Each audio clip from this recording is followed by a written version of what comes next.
कार्यक्रम स्थल पर पहुंच चुके हैं, साथ में मॉरिशस के पीएम, और आप देख सकते हैं महात्मा मंदिर, Gandhinagar.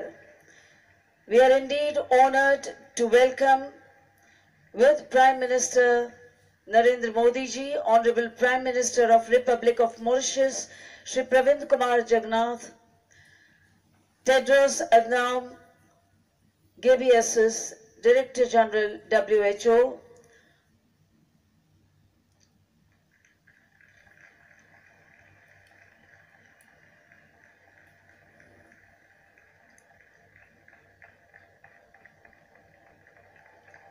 ladies and gentlemen, let's welcome the dignitaries with a thunderous round of applause. Ministry of AYUS, Government of India welcomes you all to the inaugural session of Global AYUS Investment and Innovation 3-day Summit 2022, with the central theme being Investment, Innovation and Entrepreneurship in AYUS for a healthy and promising future. We are indeed honored to have with us today Honorable Prime Minister of India, Shri Narendra Modi, to inaugurate this summit. His perseverance and efforts to make AYUS a leading global contributor to better health for all has enabled AYUS to flourish as a prosperous sector. We are indeed privileged to welcome today Honorable Prime Minister of the Republic of Mauritius, Shri Pravind Kumar Jagannath, Dr. Tedros Adhanom Ghebreyesus, Director General WHO, Honorable Chief Minister of Gujarat, Shri Bhupendra Bhai Patel, Honorable Union Minister of AYUS, Shri Sarbanand Sonowal, Honorable Union Minister of Health and Family Welfare, Dr. Mansukh Mandaviya, and Shri Mahendra Bhai Munjapara, Honorable Union Minister of State, AYUS, Women and Child Development. A warm welcome to all the dignitaries on the dais, Honorable Ministers, Excellencies, members of the Mauritian delegation, officials of WHO, members of Parliament, members of Legislative Assembly, senior officials of Government of India and Gujarat, distinguished delegates and members of print and electronic media in the audience. A special word of welcome to the students of 750 Ayurveda colleges across the country who are watching the live telecast and webcast of this event. We take this opportunity to welcome our dignitaries with a shawl as a mark of respect and gratitude. We invite Honorable Minister Shri Sarbanand Sonowal to present shawls to Honorable Prime Minister of Mauritius, Shri Pravind Kumar Jagannath.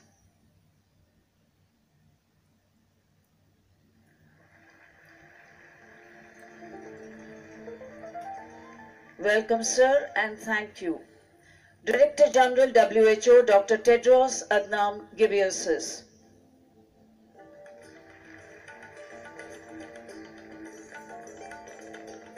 And Honorable Prime Minister of host country India, Shri Narendra Modi ji.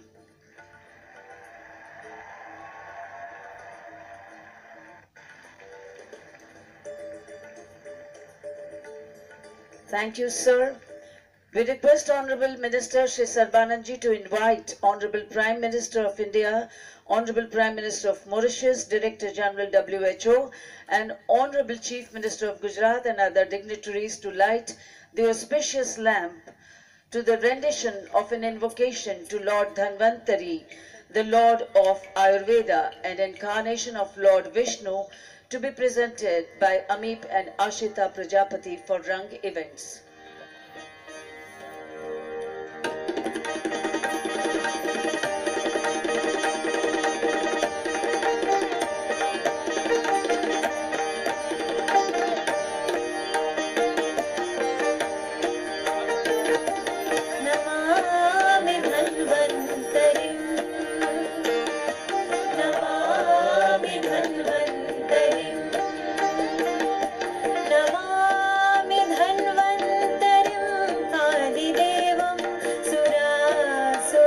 It's not health for most, it's for all, and it's for everyone, everywhere. A vision of Dr. Tedros Adhanom Ghebreyesus, Director General WHO, our guest of honor today. He advocates traditional medicine as the first port of call to treat many diseases for many millions of people around the world. His presence in this summit will certainly become and boost the confidence of all stakeholders of AYUS. We now invite Dr. Tedros, Director General WHO, for his enlightening address.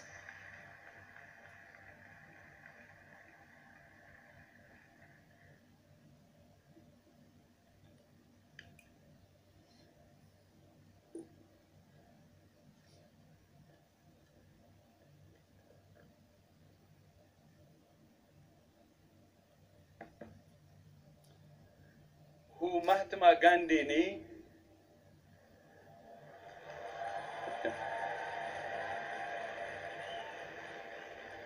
Abumima Avine Kushiche. Thank you.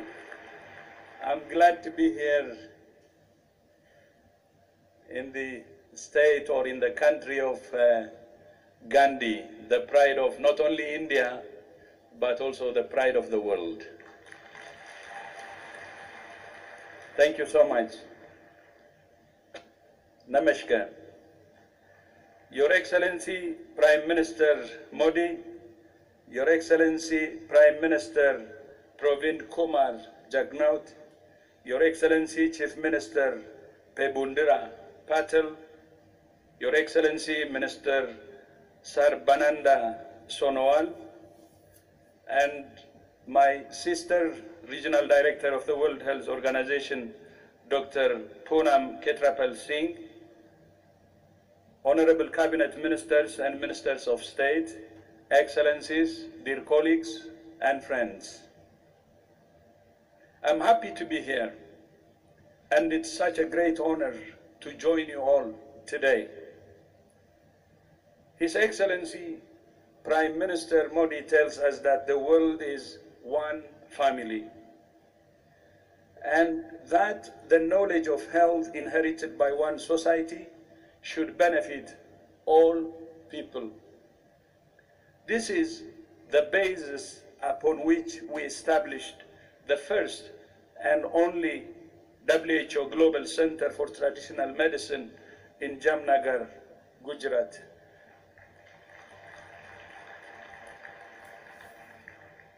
As also you know, which the Prime Minister and I and Prime Minister of Mauritius had the honor of launching yesterday.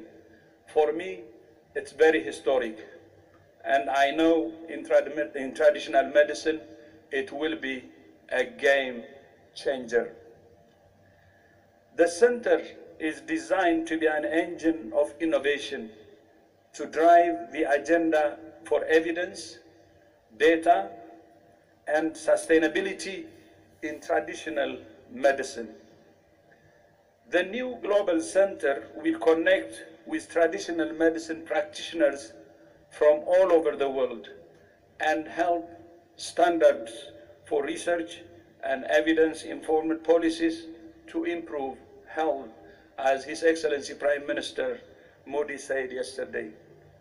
The new center will complement WHO's work on traditional medicine in headquarters, regional, and country offices. It will focus on evidence, data, sustainability, and innovation to support national policies and optimize the use of traditional medicine for health and well-being. I commend Prime Minister Modi and the Indian government for their commitment to harness the power of innovation in public health. I was able to witness the first hand yesterday with my visit to the All India Institute of Ayurveda in Delhi.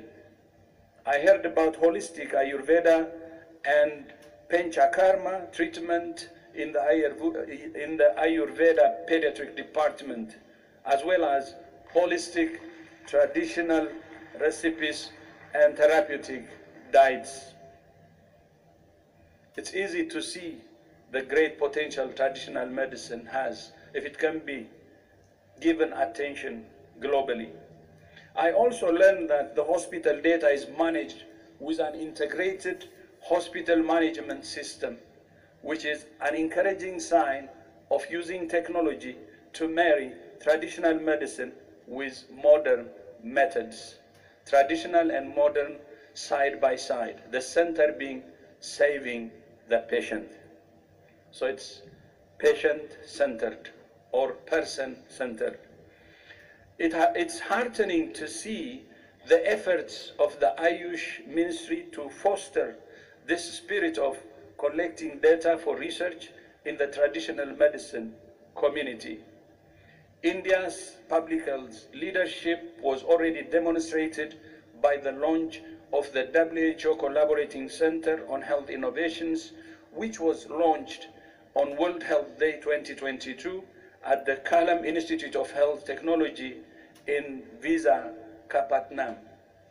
It's appropriate that nations who are rich in the knowledge, practice, and inheritance of traditional medicine investing in a nurturing environment to encourage research and the collection of high-quality evidence.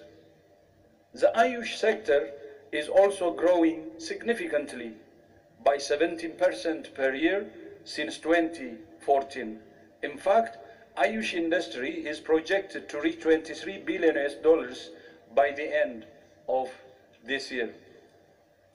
It's easy to see why this fast-moving industry, which spans so many areas, dietary, well-being, and pharmaceutical, just to name a few, is attracting an array of investment interest from entrepreneurs to tech companies and healthcare centers and large manufacturers.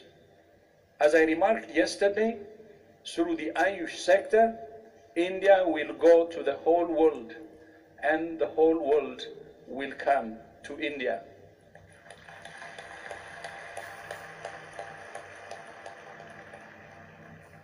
The history of traditional medicines usage in our modern society is profound, with medicines derived from natural and herbal products being used for the treatment of diabetes, hypertension, malaria, and many other maladies.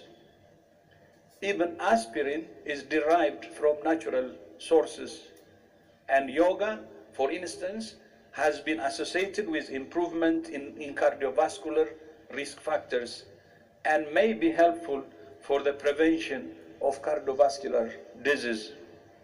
The WHO M-Yoga application helps to connect the dots, the need for physical activity, the benefits of yoga, and the use of mobile app-based technology to make it more accessible to the public. I'm also aware that some scientists are looking at how traditional medicine may help bring new perspectives to modern science and can even lead to new scientific discoveries.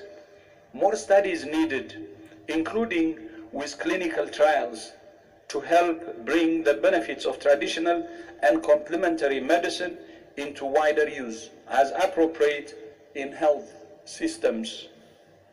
The inclusion of traditional medicine in the 11th revision of the International Classification of Diseases by WHO will help to establish reliable data on the use of traditional medicine.